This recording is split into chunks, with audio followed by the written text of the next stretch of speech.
most people are completely unaware of what we've just been talking about, and most politicians are unaware and don't want to know, and they're very dependent on the money that has been accumulated. This COVID drove the largest concentration of wealth in history. It's massively increased inequality. This is why I don't understand why people who claim left-wing credentials, in the old political parlance, were behind all this. So I think eventually it'll fall over, and I think we're going to go down that road a lot further than we are now before that happens.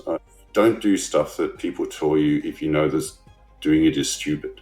Essentially, don't comply with stupidity, because fascist totalitarian societies, they rely on people just blindly obeying a central authority, even when it's obviously stupid, and that's how the power structure works. If people start speaking the truth, and if they stop complying with stupidity, then these power structures will fall over.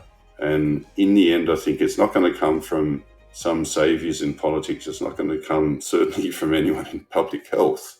It's going to be mass non-compliance and the masses starting to understand that what they're being told is just not reality. It's not the truth that's going to stop this. So I think helping people to understand the truth and to understand that they can oppose stuff which is clearly stupid and wrong is the most important thing we can do now. Okay. Let's hope we can do this as well as we can, each in our own capacities.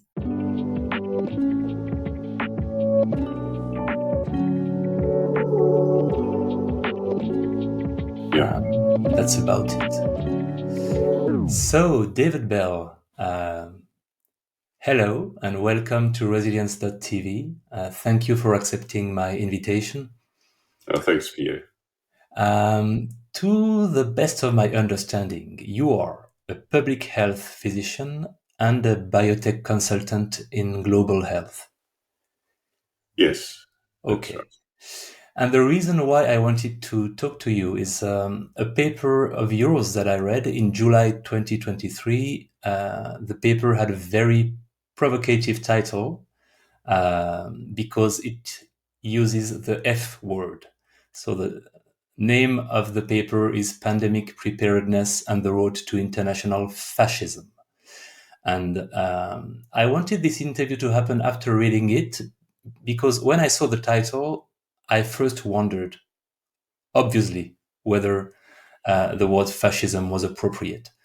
And as I read it, I ended up concluding that you made actually a very good point, that fascism was indeed a very appropriate way to describe what is currently happening in public health, in global public health. So let's discuss this, if you agree. And I think, as you do in your paper, it's important to start with some historical context regarding especially the WHO. So maybe we can go back to 1946 when the WHO was founded. Could you describe the values and the culture of the WHO at the time? How was it? Yeah, you can even go back a bit further. The first sort of international sanitary conventions, as they called them, were in the late 1800s. There was the first, I think it was in the 1860s in Paris, was actually the first meeting. But then this was a sort of colonial powers meeting to decide how to manage particularly cholera, typhus that was crossing borders. And, there were even some of the countries meeting there were slave owners. The slavery was still legal. So it was very much a sort of, the imperial powers meeting to decide how to manage health in the rest of the world to protect, to stop pestilence crossing borders, etc. And the League of Nations between the two world wars had a similar office, a health office that, that they added Japan, which was own imperial power, but otherwise was the same European, North American power structure. So and it's important to understand where public health was in those days as well. It was very much one of the tools of the colonial powers to manage populations. And, you know, they started their large tropical health schools. Some of that was obviously, you know, intended for good, but there was also very much an ethos of, you know, essentially the white people, the white masters going in and managing the health of these populations that their countries had taken over. So in the 1920s and 30s, there was the era of eugenics. You know, Johns Hopkins School of Psychology was founded on eugenics. Eugenics was mainstream in North American and also European health. It wasn't a frowned upon aspect. It was the leading way of thinking, with all its flaws, which were accepted by the health professions. And obviously European fascism, first with Mussolini, when there's, you know, there was a big push to emphasize, you know, the clearing of swamps for malaria, etc., in Italy, and public health being used by the government to further this aim. And again, you could see some good in it, but there was also this, you know, it was essentially a tool of the fascists in Italy. And clearly in Germany, that became the same thing. And it was taken to extremes by the Nazis, as we know, in the idea of eugenics and elimination of peoples that they considered inferior. But also, you know, even the idea of, you know, Jewish people being spreaders of typhus was a story put out to help encourage people to push Jewish people into ghettos, etc. So, and you know, the same with the Roma communities and so on. So it was the idea that other people were unhealthy and protecting the majority against, you know, a minority that could spread pestilence and harm was very much a tool of this way of thinking. So at the end of the Second World War, with the reaction against that and against imperialism in general, there was, you know, that's when the WHO was formed in 1946, and it was the time when the Universal Declaration of Human Rights was being put together. Came slightly later. That the Nuremberg Code was written, etc., emphasizing the importance of individual choice and individual sovereignty over what a government or a medical profession or whatever could tell you. And so it was the era of decolonization, and the colonies of European powers were pushing to be independent. So the WHO was founded in that sort of ethos of decolonization. It was one country, one vote. The number of countries rapidly increased as colonies became independent countries. And this really continued. So, you know, people point out that there are certain things said by early people who were involved in starting the WHO that seem as if it was intended for, you know, control of populations, etc. But, you know, there was always a mixed bag in a large organization, and by and large, it was there was a clear intent, I think, to follow this sort of decolonization, pro-human rights way of thinking. And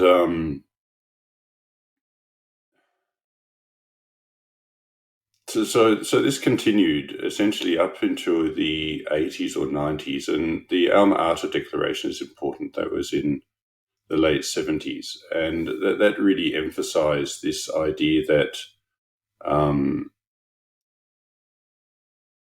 the communities are the basis of public health, that individual and community-based power empowerment is the fundamental for getting better health, which has been well shown. You know, and the reason we became more healthy and had longer life expectancies in richer countries is because primarily we had better sanitation, better living conditions, better nutrition. And these are things that comes with growing economies and come with local empowerment and the ability to improve one's life. So this was very much the emphasis of public health. So the big changes in the last 20, 25 years have been particularly, they're seen in the funding of the WHO. So we've seen an increase in, firstly in private funding. And, there's the obvious examples, but it's essentially large corporations or investors in large corporations in pharma particularly. And now that's probably about 20-25% of the total budget. And the other change, originally WHO was given money by countries called core funding. And this would, the money would be given to WHO. The WHO would use that money for what they saw as the greater good based on these principles that they were set up for. The change now is about 80% of funding is specified. The use of it is specified by the funder. So specified funding or thematic funding. So the funder gives this, or the private funding, most of the country funding now. The funder gives money for a specific purpose. So essentially the WHO has become a tool of the funder rather than an independent organization. Sorry, did this require a change in the WHO's rules at some point so that they were more open? It hasn't. It was just the understanding was there would be core funding, and that's how, and the WHO would make these decisions. Governed by the World Health Assembly. So there wasn't a change, but there was a change, not in rules, but there's a change in outlook. So, I first worked for WHO in 2002, and it was very difficult then to even talk to private organizations. There was a very strong emphasis on avoiding conflict of interest. Private organizations could not be part of meetings, etc. And this it's sort of become broken down over the last 25 years. And the reason for that is really money. And there's the idea of public-private partnerships that are around WHO, and then money to WHO itself. The people, particularly private entrepreneurs, offered very large amounts of money. And the idea in WHO is, more money will save more children from malaria or more people from tuberculosis, etc. So we'll take the money and we'll manage any conflict. But, what people forget is that if you're a private individual or corporation, you give money for a purpose. And that purpose may be, you may have it with some good intent, but it is not a purpose that is decided by the people who are receiving the money.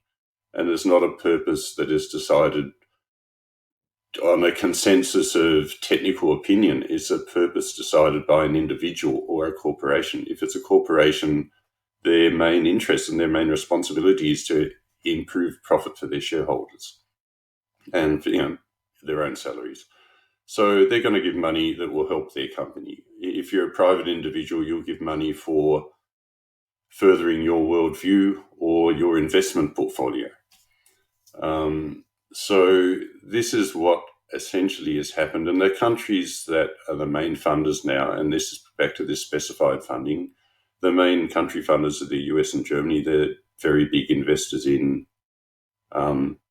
biotech, especially pharma, vaccines.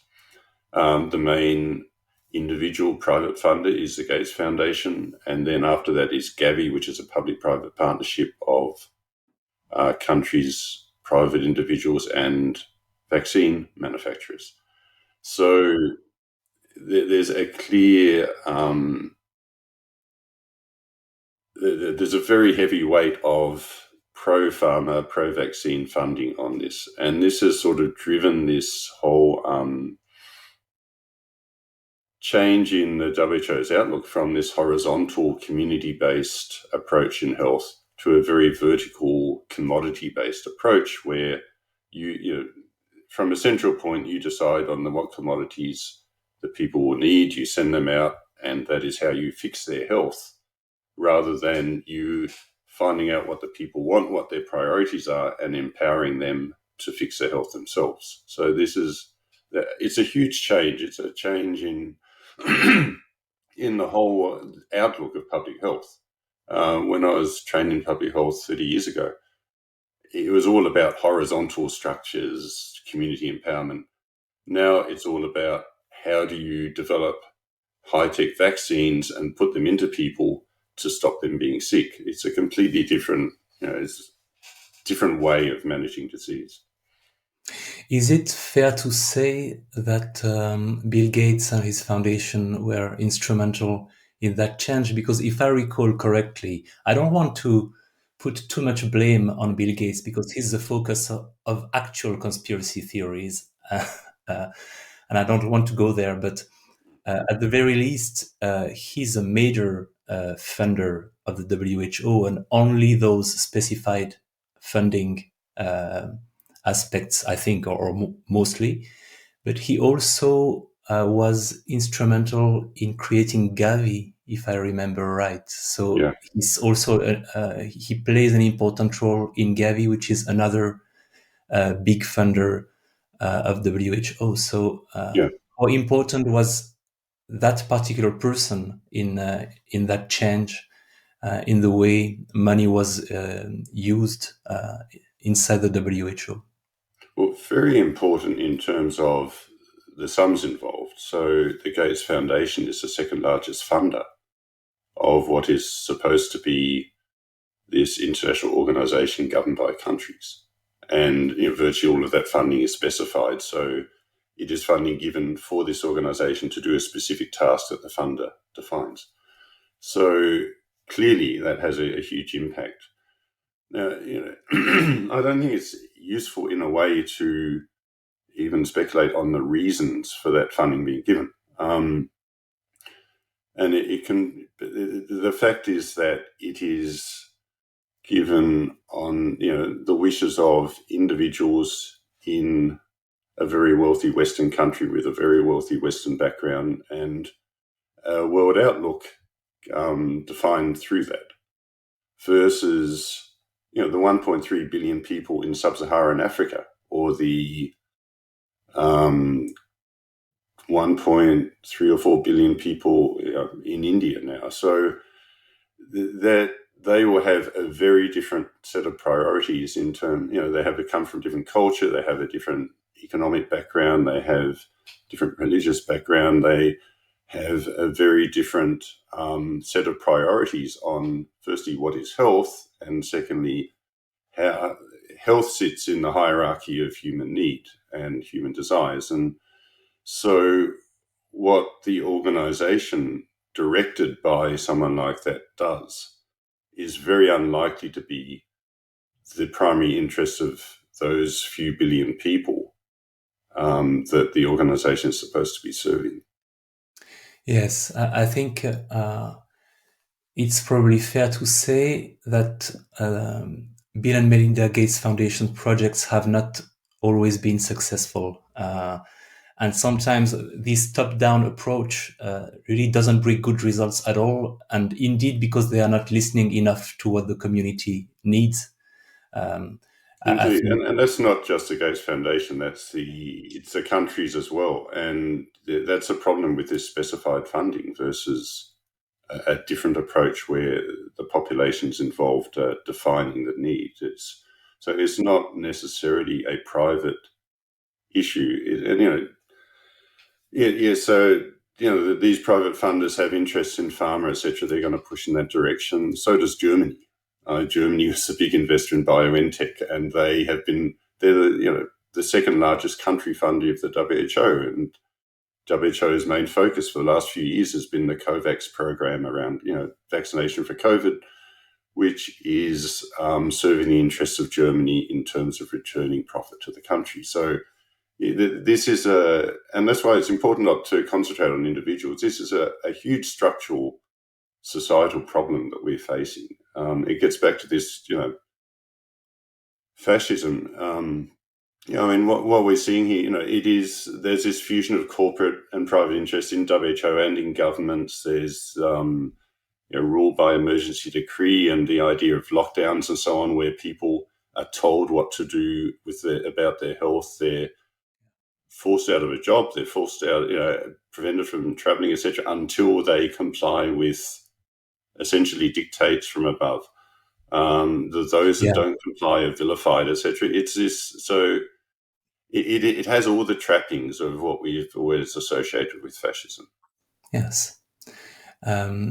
And this change within the WHO, we'll come back to the fascist aspect later on, I think, but this increasing role of private funding in the WHO mirrors another phenomenon, I think, that we also have to talk about in healthcare, which is that private money, also from philanthropy partly, but also mostly from pharmaceutical industry, has become more and more influential over time at many different levels. So research funding is a big one, but academic journals is another aspect.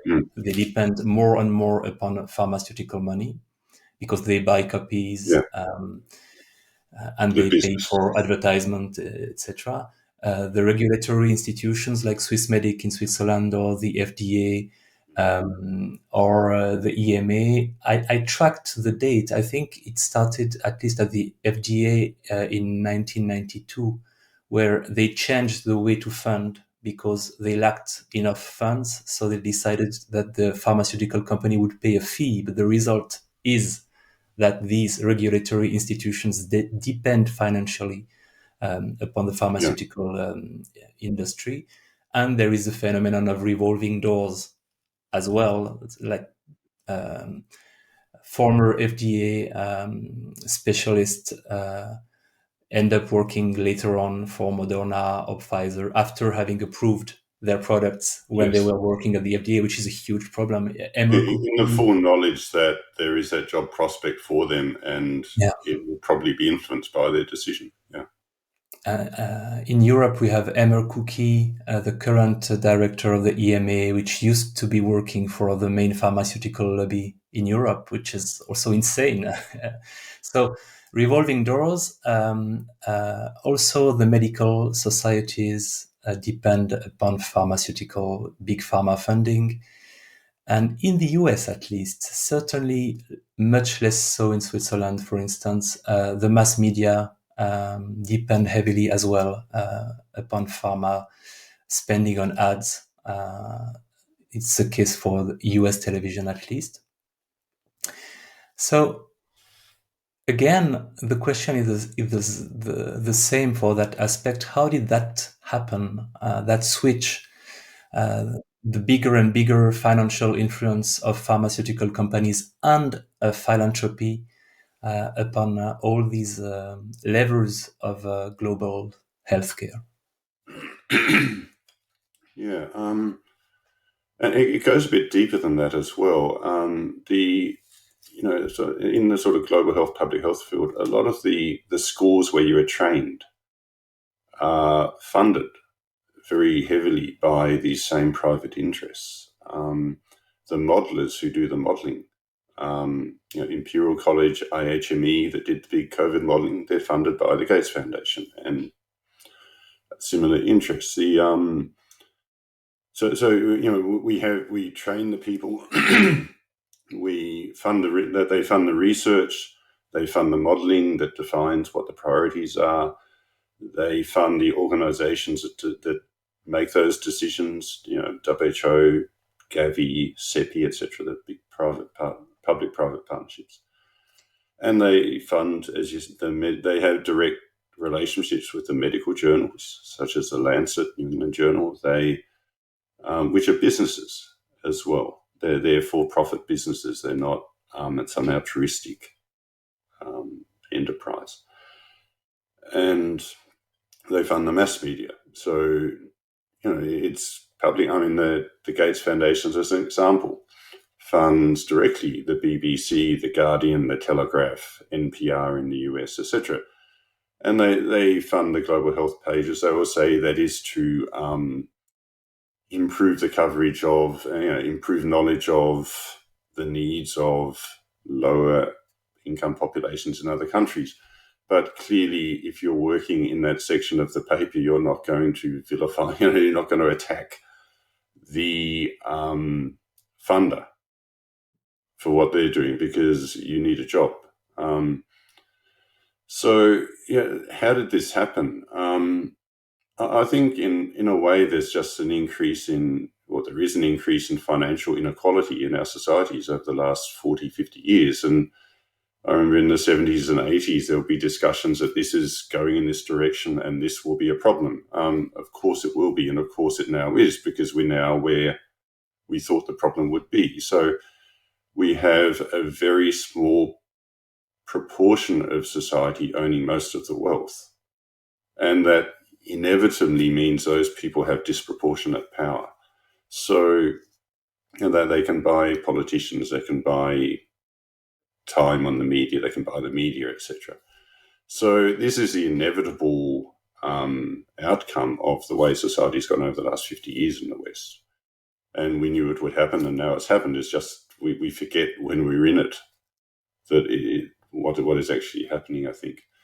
Another way to look at it potentially is if you go back a bit further, the owners of, and you're right, the main sponsors of mass media in the US are the pharma companies now in terms of advertising revenue. So the mass media, if the New York Times had taken a stance of, the Pfizer and Moderna vaccines are dangerous, unnecessary, whatever they want to say, then they would very likely have lost a very, very large chunk of their revenue, and they would very likely have gone out of business. It's the reality. So that they could do that if they're highly principled, but it would be potentially corporate suicide. So they didn't. But if you go back further, we have these big investment houses now, so BlackRock, Vanguard, etc., State Street, they're interconnected themselves, and they are, the largest shareholders in, for example, in the media in the US, CNN, Time Warner, New York Times, etc., the software companies, Google, Apple, Microsoft, and pharma companies such as Pfizer, AstraZeneca. So if you're in the place of these investment houses, your role is to maximize return on investment. You have a portfolio that includes these large corporations in pharma, in media, in software, the large food corporations as well.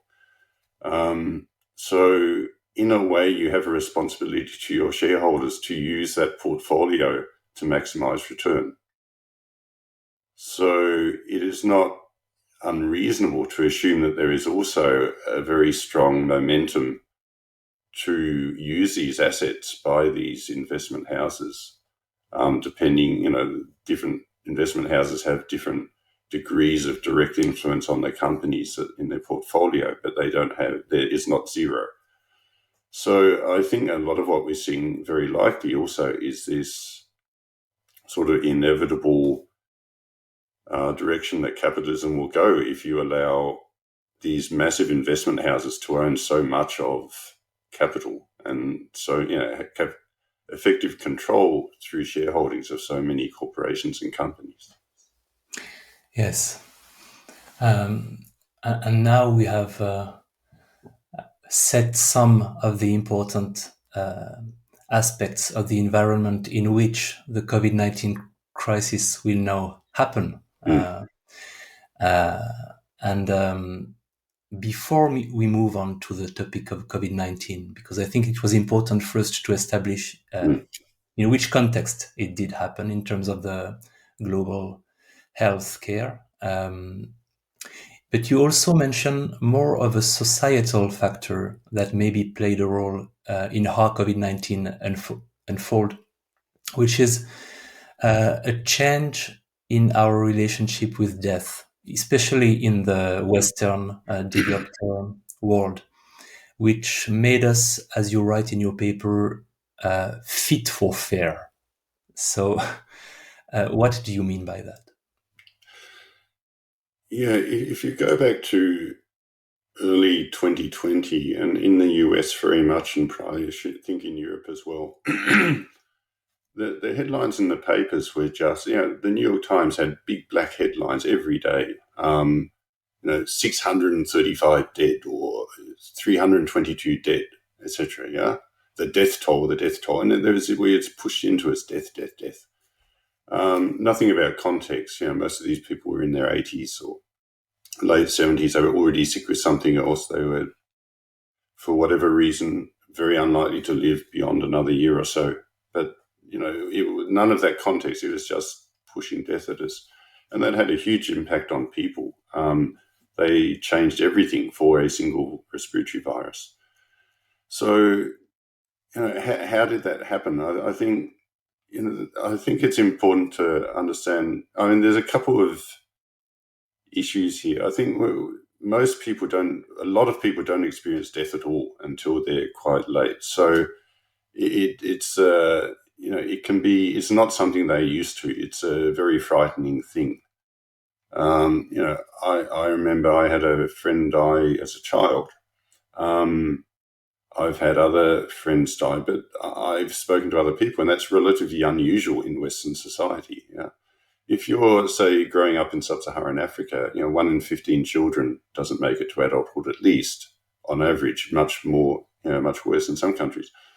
So every child sees, on average, 1 or 2 children in their class die. They understand death. They see adults die. They understand that death is part of life.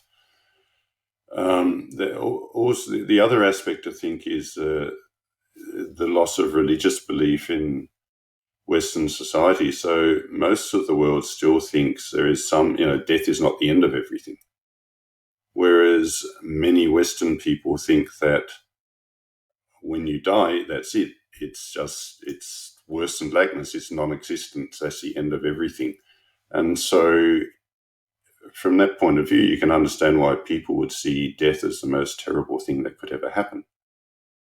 And so then if you have that mindset and someone suggests that there's something out there that could kill you, there's some people that have something that could kill you, or if you do something, you could die, then you might do everything in your power to avoid that situation. Even if if it includes denigrating people, etc., etc. And this is also how I think they could build up this idea that, the greater good, we have to stop grandmas dying, so we will stop all the children playing, and we'll tape off the playgrounds, and we'll keep them in the basement, even though we know that that's harmful for the children, even though we know it harms their development, less contact with other children and with the environment will stop their immune system from developing properly. They will become more obese, which they did, which will harm them in later life. Despite knowing all this, we locked them up because somehow we had to stop an 85-year-old from dying this month versus a few months' time. So, which is essentially what we were doing when we locked these people in nursing homes and stopped any of their grandchildren from visiting them.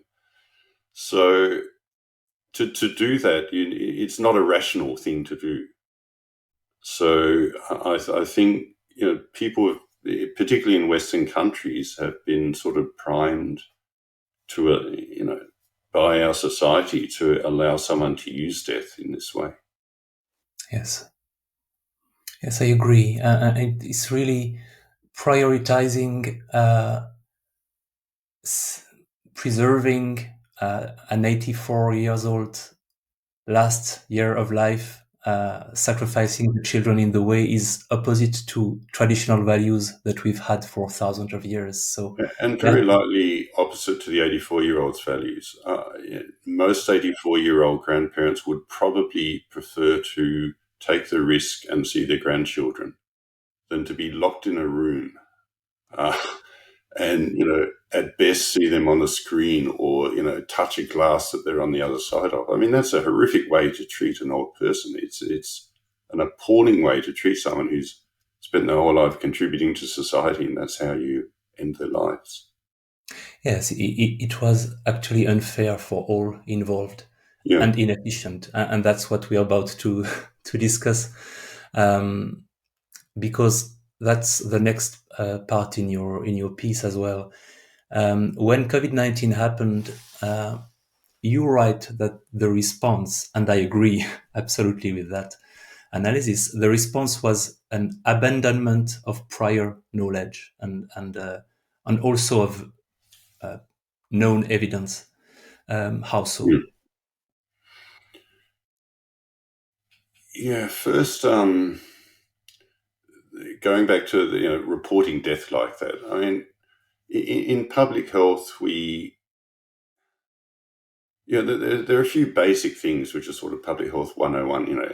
They're just common sense. Everyone knows they're not just public health people. One is that if you put a particular program in place, there's going to be benefits and risks, benefits and harms, cost-benefit equations. And so if you change the way that people, live, if you stop them from working so that they'll be poorer, if you stop children from playing, as we said, etc., we know that there are certain harms that will cause versus a potential benefit that you may do that for. And always in public health, up to 2020, in any legitimate public health program, you looked at those costs and benefits and you weighed them and you made a decision of what you should do and how much.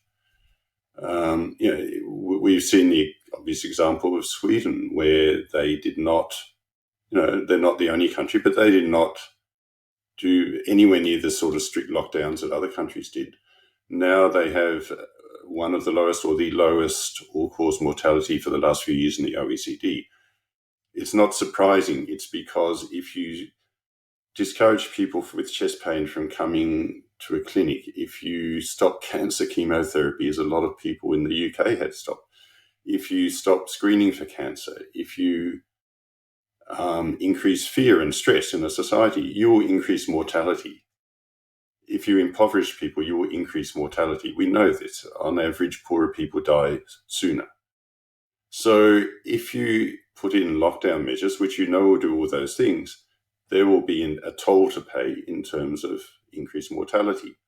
You have to show that that is clearly less than the number you'll be saving by doing this in order to even think about such a program, leave alone the human rights concerns, etc. And remembering also, as the WHO says, that health is not just not dying, as we said, it's quality of life, it's physical, mental, and social well-being is the WHO's term. So if you're reducing social well-being and mental well-being, that is harming health as well. That's one of the costs that you have to weigh against any potential benefit. So this is just basic public health. It's basic common sense in society. No country published any cost-benefit analysis of lockdowns. It seems that some countries probably did some. It's sort of rumoured that Holland did one, that the UK did one.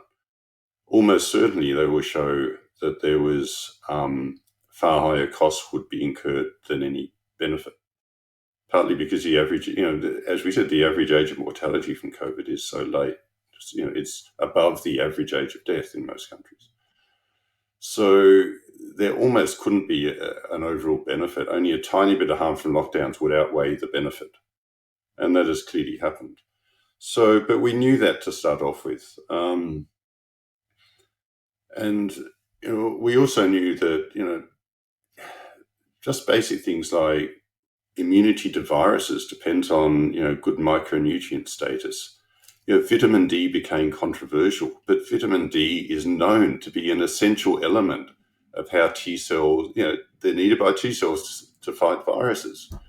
So, K2, vitamin A, magnesium, zinc, etc. I mean, any basic common sense strategy for COVID, a respiratory virus affecting old people, would be to look at the micronutrient status of people in nursing homes and ensure that they are resilient to respiratory viruses. But we did the opposite. We just locked them away. Even vitamin D was discussed in the British Parliament as if it was, this whole new idea and should we go down that road or not? It's just ludicrous. Yes, the trials when it comes to vitamin D's importance, there are more than a few clinical trials.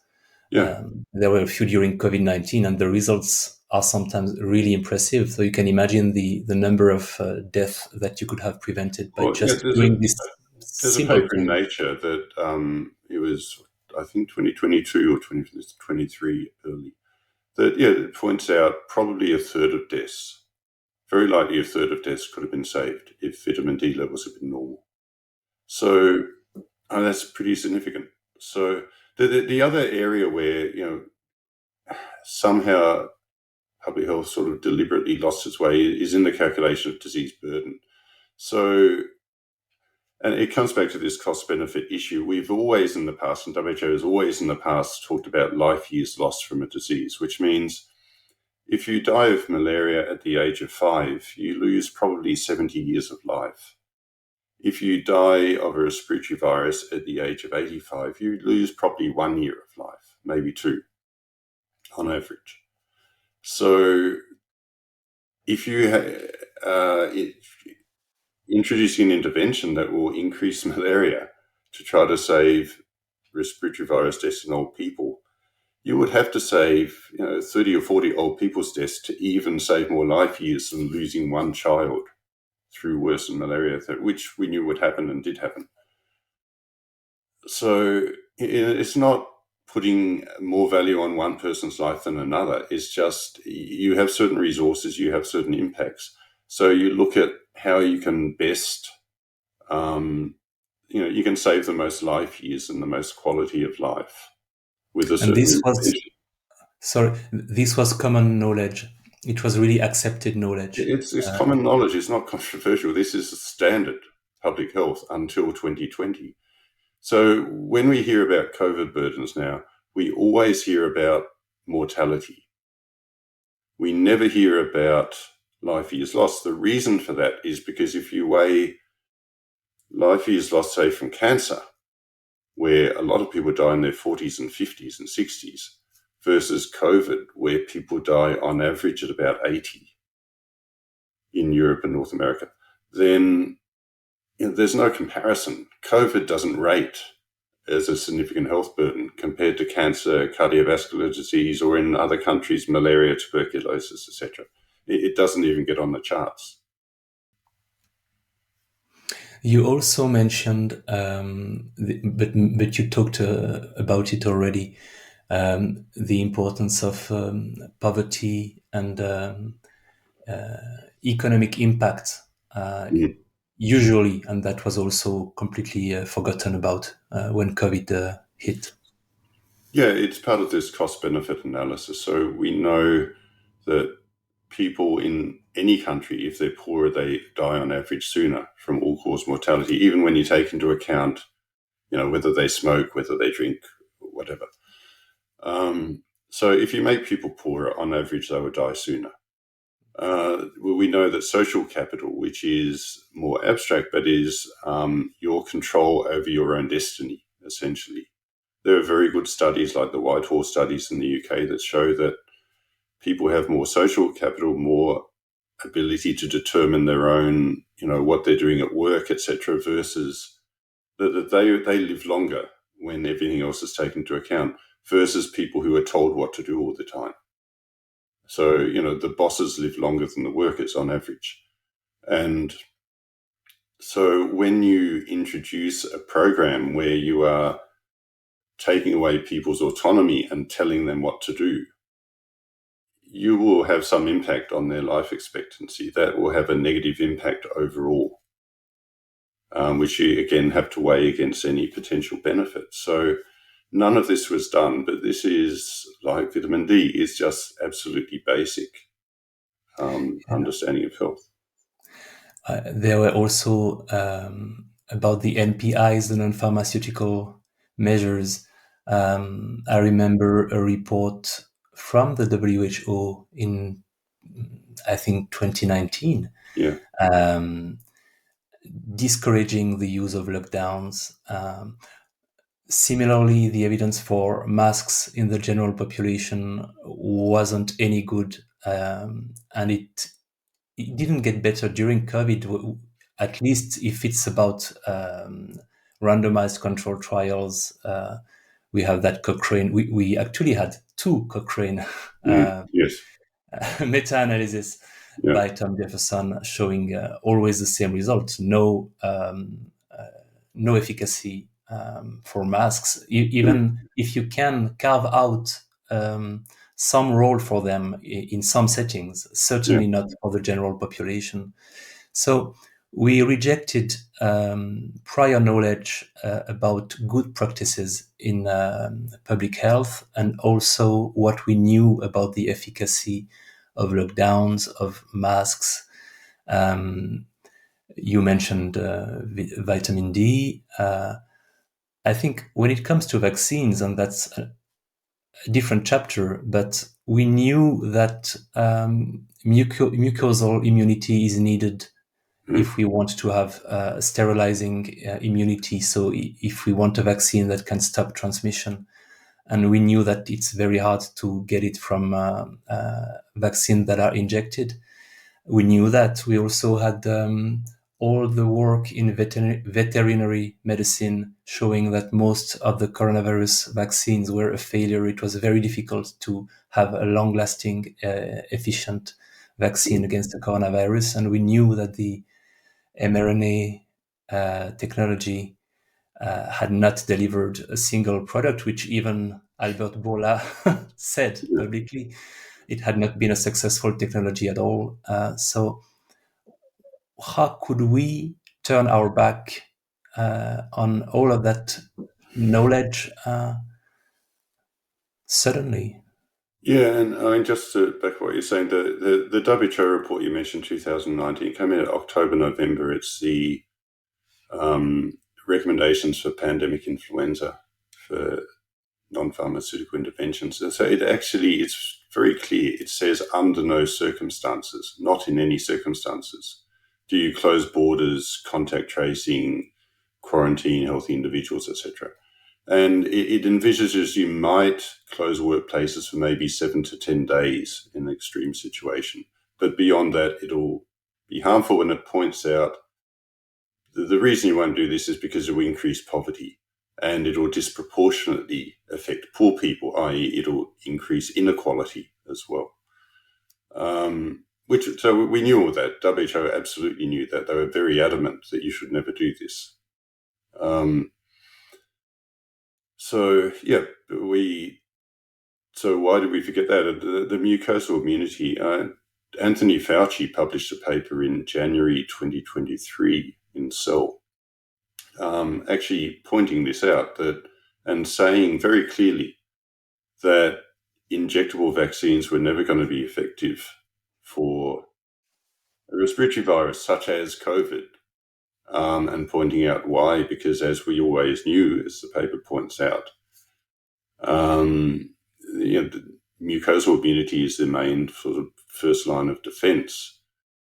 And also, there's issues with the rapid, with mutations causing rapid antigenic change, etc. So it gets around the antibodies that the vaccine stimulates. So we knew that the vaccine would not be very effective. And when people say 95, 100% efficacy, I mean, that was against all knowledge. And it was also against the trial. It was also interesting to remember that in those initial trials, so in the Pfizer trial, their own 6-month follow-up published in the New England Journal showed a higher rate of mortality in the vaccinated group compared to the unvaccinated control group. It was about 4 or 5 more out of about 20. And so, that should be a red flag that, okay, even if it is reducing, if you have non-immune people that have infected by the right variant, then having been vaccinated with the mRNA may reduce their severity of illness. Makes sense. It won't stop it, but it will never stop transmission because of this mucosal immunity issue that it doesn't touch. But it could stop severe disease if it's the right variant in a certain time period. But it appears to be doing other things if you have more mortality in the vaccinated group compared to the unvaccinated. And so, of course, you have to, with any pharmaceutical, weigh the costs versus the benefits. Indeed, the cost-benefit analysis was not promising in the first place, but the end result was also not so great. And that's all if we don't mention the collateral damage. And I think we should start now to talk about that. Not only was it not so efficient, but there were also many unpleasant consequences. Where to start? Yeah, I think there's the obvious ones that we're seeing, it appears, rising cancer rates, etc., which, probably multifactorial.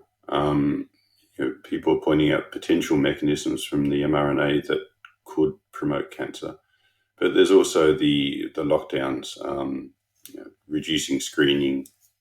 We screen because we think it reduces cancer. So if we reduce screening, we'll presumably increase cancer, etc. So, and, change in diet, the general reduction in health due to, as a result of lockdowns, etc., decreased fitness, etc., will have an impact. So these are all the things that, we would have normally weighed against the interventions and probably decided not to do the interventions.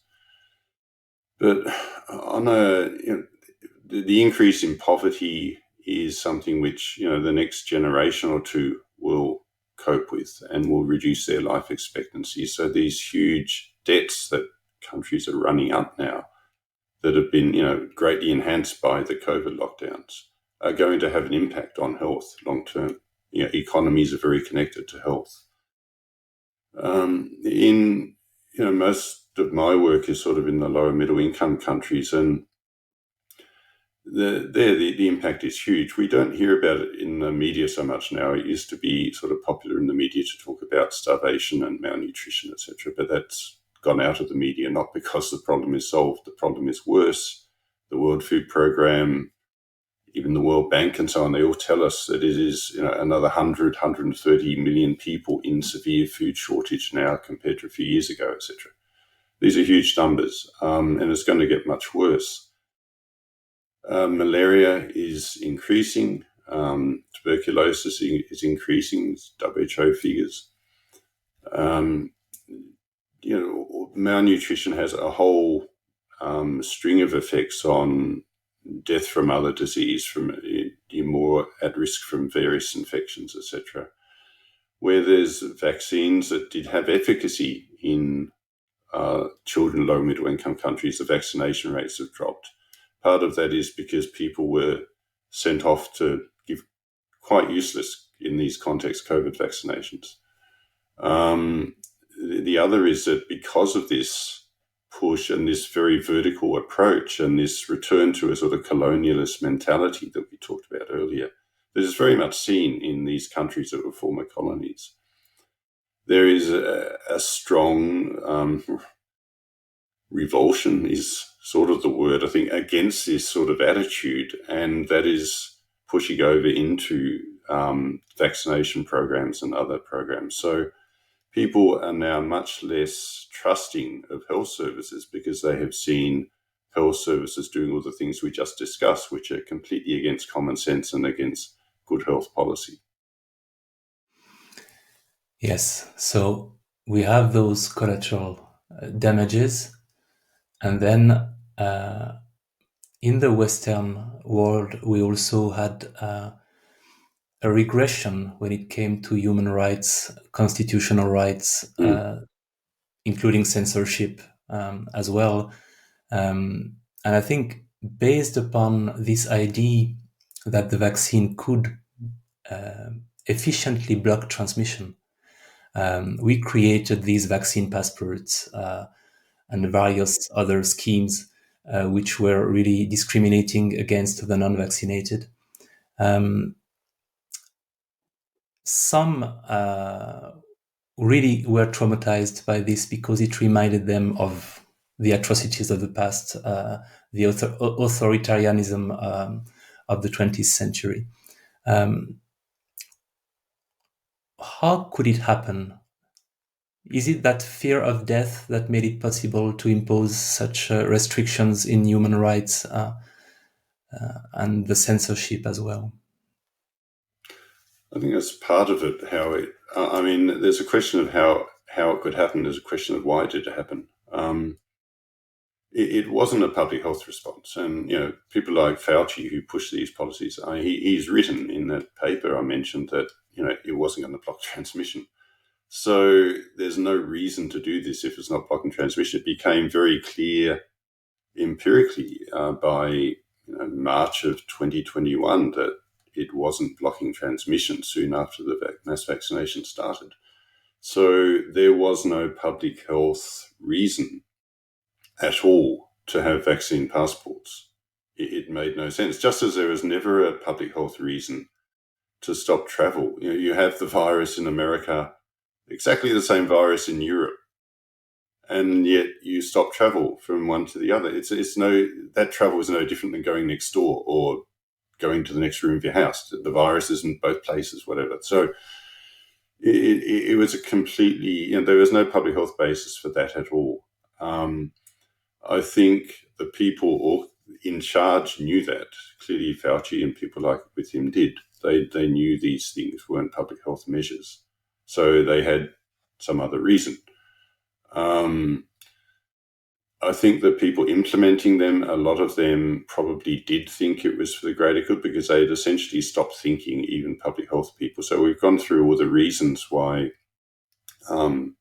it was against common sense and public health knowledge. But I know people who are very fearful in my field, who are very fearful of dying, even though if they sat down and figured it out, they had, I looked at my risks and early on I had about equal chance of dying in a vehicle accident as dying from COVID. I'm still driving my car, so why would I be terrified of COVID? But I think it is this fear of death, and there is a very strong behavioral psychology campaign to change the way people think. And that's not a conspiracy. That's what the people running the behavioral psychology programs have told us. Yeah. Almost every Western country now every government has a behavioral psychology unit dedicated to changing the way populations think and act. And the whole idea of behavioral psychology is not to tell people, as an example in malaria, because, that's where I've worked, you want people to use bed nets because we know that bed nets reduce mortality from malaria. They're very effective insecticide impregnated bed nets. So we want people to use them, but there are all sorts of reasons why people don't like them. So you could just say, oh, it'll stop you dying of malaria. But if they don't see malaria as a particular threat to them anyway, that's not going to help. But if you tell them, you can think of some other reason why it might help them, and you tell them that, and it may be untrue, but you can tell yourself it's for their greater good, because in lying to them and tricking them into doing a particular behavior, you think that you're helping them in the long term. So I think that's a lot of what happened. So people who are implementing these programs, they're not, part of some huge conspiracy or something. That they were trying, by and large, to help the majority, to help society. And they had been tricked themselves into thinking that, even though I think the people in these behavioral psychology units, they design these programs, but they'd been tricked into thinking that this virus was an existential threat to society, which we knew it wasn't from, the Lancet journal published in March 2020, the mortality from China, which showed almost no one below 65 years of age was dying in China. Almost no one. So we knew very early that the vast majority of society was safe from COVID. But these people didn't know. They were told there's an existential threat to society. This is the Spanish flu on steroids, and if you need to tell people to wear masks because that will save them. You need to tell people to stay away from everyone else because that will save them. You need to tell people to stop working because that will save them. And so these people, I think, with good intent, design these programs to trick the majority of the population into doing these behaviors. Yes. And someone at the very start of this chain knew what they were doing and knew this was wrong. But most of the people implementing it didn't. Yes, it's striking because it went so far. I mean, this nudging of the population and the fear of death. Eventually, in France, the French president called the non-vaccinated non-citizens, essentially, by saying that the irresponsible persons cannot be citizen. One of those media doctors said that non-vaccinated have to look at their faces in the mirror every morning and tell themselves, I may kill someone today. Yes. Because I'm not vaccinated. Yeah. So it went extremely far. And we know that also in terms of the discrimination, like there was in several media a story about a couple who could not go inside the clinic where their child was supposed to receive an organ transplant because they were non-vaccinated. So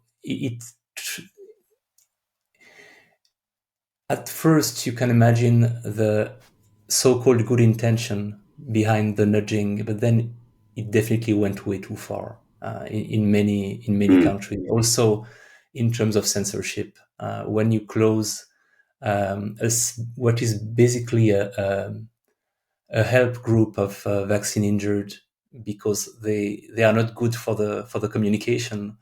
And it was an important place for these people because they were helping each other, giving this emotional support and medical support as well, giving themselves each other advice.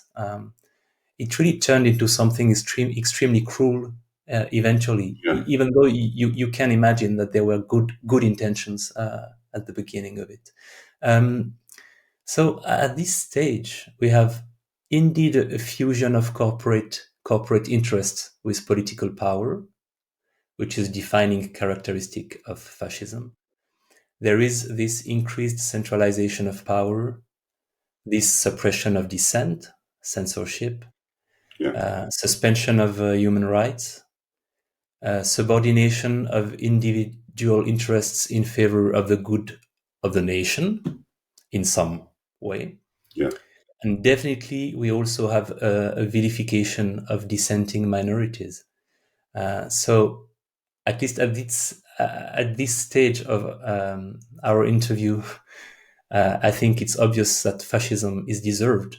It fits what happened. And my main worry now, and it's another reason for talking to you, is it does not look like things are going to improve. Those two key texts, which might further centralize authority in preparation for future pandemics, the revision of the IHR and the pandemic treaty, are going in the wrong direction in terms of how power will be shared. So what are these texts, and do we need to worry about them or not? Well, we do, but not just these texts. It's part of this very large movement. So we're turning public health into essentially a series of emergencies, catastrophic emergencies that we have to drop everything to fix all the time. And it's exactly the same as saying COVID is going to destroy the whole of society. This narrative that there's an increasing burden of pandemics and outbreaks, that it's increasing exponentially, that we're all at risk from outbreaks, is false. Their own data, and the group that's actually just produced a report on this, but the G20, the World Bank, the WHO, they quote a series of papers. If you go through those papers, there is not, over the last 10 to 20 years, an increase in outbreaks. There's been a general increase in recording over the last 40, 50, 60, 70 years because probably almost solely, we have invented ways of finding them.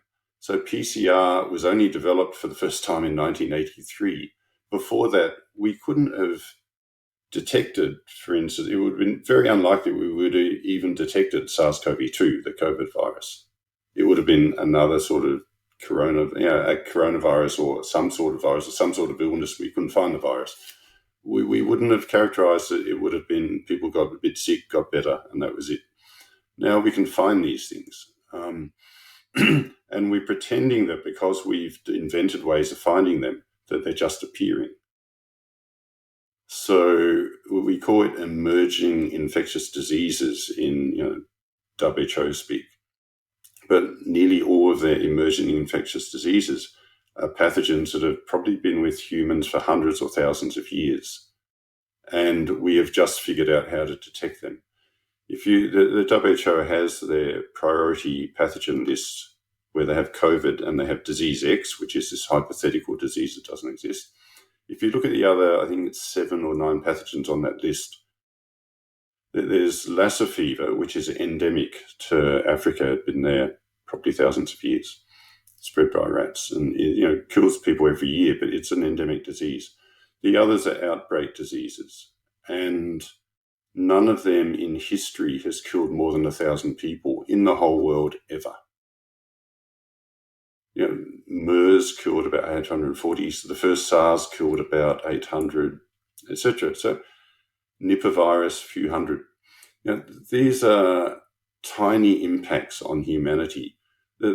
Things like cholera are quoted. There's a cholera outbreak. The last big one was in Haiti, which was spread from a UN compound. These were massive problems in the 19th century, the 18th century. They're not now because we have antibiotics. The Spanish flu won't happen again like it did then because most people died, and Fauci has written a paper on this, most people died of secondary bacterial infections, which is the way you normally die with flu. It does things to your lungs, allows bacteria to get in, the bacteria kill you very quickly sometimes. We have antibiotics that are very effective against this. So it's uncommon, and on a per capita basis, the actual death from influenza has reduced in the US over the last 20 or 30 years, probably in France as well. So there is not an existential and increasing threat. Over the main database is a Gideon database, which is used, which has essentially the last 400 or 500 years worth of outbreaks, in this large database, and a lot of these organizations and the papers that are written are based on this. All of those papers show over the last 10 or 15 years a reduction in mortality and generally a reduction in the number of outbreaks. And it really looks like we've got much better at detecting them up to about the year 2000 or so. And now over the last 10 to 20 years, we're getting much better at managing them, which isn't surprising because medicine is getting better, communications are getting better. The increase in in travel in the world, it will allow things to spread faster, but it also reduces the possibility that you have populations that are immunologically naive when a completely new pathogen comes. This is what happened in the Americas and Oceania with smallpox and measles, where I think in Hawaii, something like 90% of the population died from measles. The same sort of thing happened with smallpox in American tribes. That won't happen again because we are so interconnected that there aren't these completely immunologically naive populations anymore where a new pathogen can cause such devastating impact. So we live in a world now that is at much less risk of outbreaks, natural outbreaks, than it has been almost in the entire history of humanity. And if you dig into the data that the WHO, G20 and so on are using when they put out their papers on the existential threat and exponential increase. If you look at the data they're working off, that is not what that data is showing. It's showing what I just said, that we're actually better off. So we are being sold this huge program, and we'll get back to the IHR amendments and so on. We're being sold this huge program on false pretenses, that there is a huge urgency and that we have to do something fast. Outbreaks happen. It would be stupid not to prepare for them. It'd be stupid not to prepare for pandemics. But we have to do that in proportion to the actual risk and the actual urgency versus the things that kill 99% or more of humanity, which, cardiovascular disease, cancer, Alzheimer's disease, malaria, tuberculosis in other countries, etc. So, and if you weigh outbreaks against them, it's a tiny, tiny part. So the main focus now of global health, of the WHO, Gavi, CEPI, World Bank, Health, the Wellcome Trust, etc., is moving towards this tiny proportion of disease burden. And, I think there are reasons for that. It is highly, what the International Health Regulation Amendment set up and the proposed treaty or agreement set up that are going to be voted on in May at the World Health Assembly. They set up a structure where there's very heavy surveillance for things for threats like viral variants, and countries will be tested every 2 years to check that they are complying with this very heavy surveillance. So they will find lots and lots of new variants of viruses, because this is natural, this is nature, this happens all the time. If we look, we'll find them. We've set a precedent now with COVID where, and the IHR, the International Health Regulations, the countries undertake to do what a single person, the Director General of WHO, tells them. At the moment, the recommendations, but in the amendments, the countries will undertake to follow. So they essentially become requirements in effect. So and they can declare an emergency, public health emergency of international concern on the basis of a threat, not even actual harm. So we'll find these threats, and the structures being put in place with lots of money and lots of people working in it to ensure that we find these threats. We will then, many of these could, you can make a case that this might be a bit of a threat, it's very unlikely, but let's lock down these countries or this region or the world. And we have a 100-day vaccine program, mRNA vaccines, which is being developed at CEPI, which is a public-private partnership for vaccines for pandemics, and it's mostly public money going into that. And it is it's putting in place a system where in 100 days, they can have an mRNA vaccine sort of printed for the new pathogen. And that will be given, and that will be the ticket to get out of your lockdown and get your freedom back, which is exactly what we saw in COVID. So it's not hypothetical. This has happened. And there is no soul searching about, this was a bad idea in COVID from these people. They're saying we should have done it faster and more. Yeah, quite the opposite. So it's really... it's quite the opposite of what we've been talking about, is what these people are saying. And so then we'll have this cycle of threat, lockdown, response, and it's fueled by public money. There's a huge workforce being put together for this. So they're on board, the public health people, because this is their salaries and their future. This is where the money is if you're in public health. And it'll produce profits for these pharma companies that are making the 100-day vaccine that is developed with public money. And the agreement, the treaty, actually includes provisions for public-funded sort of insurance for any injuries from the vaccines, instead of having the companies liable. So it's effectively freedom from liability. So there is no way that these companies can lose in this, these pharma companies. They have every reason to push this as hard as they can.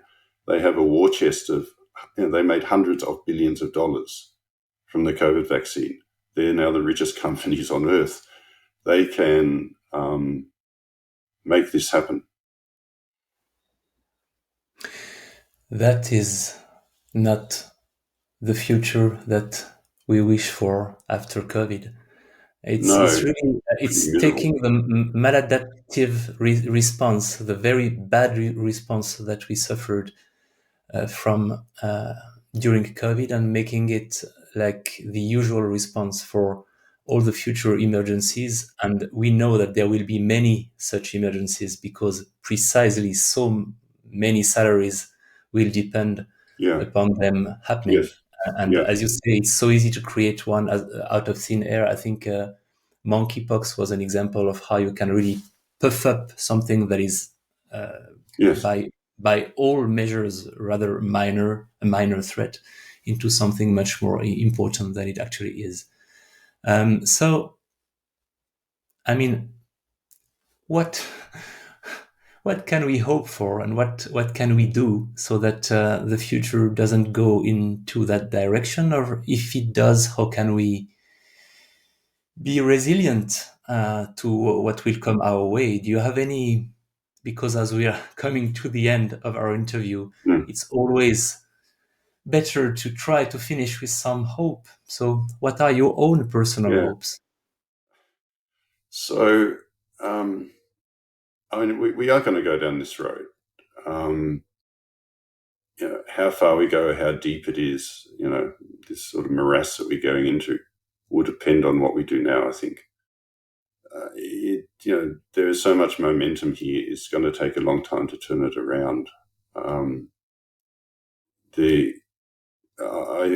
Most people are completely unaware of what we've just been talking about, and most politicians are unaware and don't want to know, and they're very dependent on the money that has been accumulated. This COVID drove the largest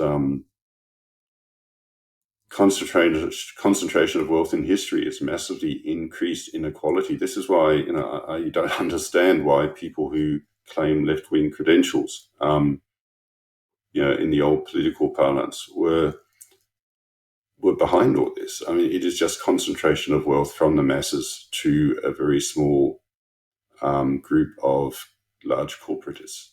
That's what's happened. And that is what the pandemic preparedness agenda is geared to do.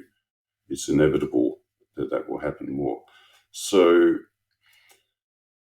I mean, that's going to happen because there's so much money and so many salaries here and so on in doing this. But it's not going to work in the long run because it is built on these complete fallacies that eventually people will tumble to. And you can't just keep impoverishing people and expect society to function. So, and there are also large swathes of the world, particularly in African countries and so on, that have these colonialist histories that see exactly what is happening. Because this is all about, by and large, Western companies with Western governments concentrating wealth from the world in general. It's the East India companies all over again, but now they're called pharma companies. So people in other countries are seeing it much more than people in the West, I think. But eventually people will tumble to the fact that this doesn't fit with common sense, that it doesn't make sense for us to all be getting poorer. That's not progress. And that people will remember that before 2019, society and life was not dominated by which viral variant we should be scared of next. So I think eventually it'll fall over. And I think we're going to go down that road a lot further than we are now before that happens. So I think now the most important thing is just to help people to understand the truth of what is happening. And, the basics like what is threat from outbreaks actually. And, we talked about natural outbreaks. Okay, there can be, COVID was probably lab release from gain-of-function research. I mean, the FBI and so on has said that's probably the case, yeah.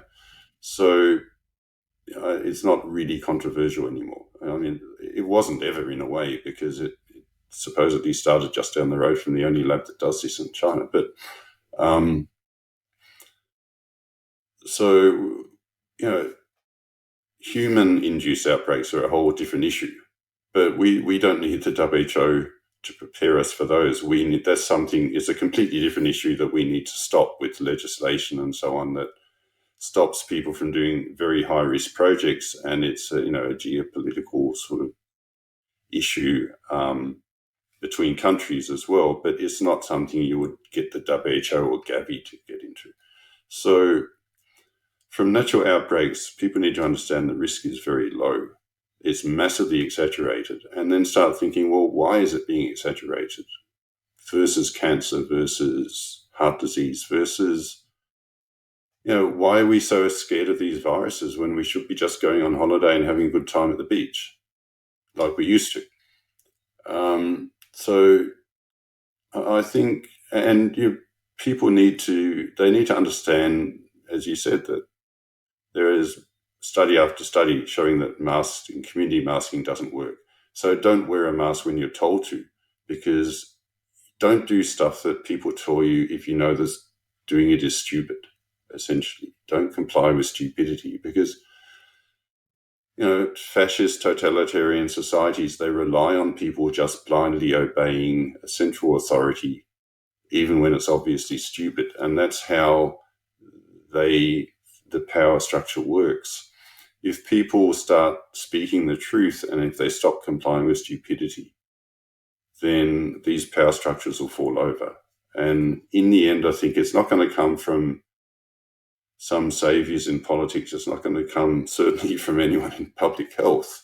It's going to be mass non-compliance and the masses starting to understand that what they're being told is just not reality. It's not the truth that's going to stop this. So I think helping people to understand the truth and to understand that they can oppose stuff which is clearly stupid and wrong is the most important thing we can do now. Okay. Let's hope we can do this as well as we can, each in our own capacities. It was a pleasure to listen to you. I mean, it wasn't always a pleasure to listen to what you were saying, but it was a pleasure to hear you.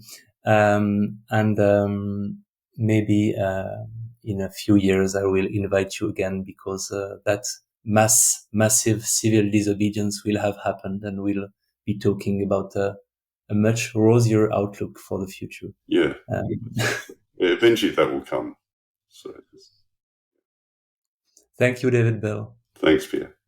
I will now press stop, but we have to stay.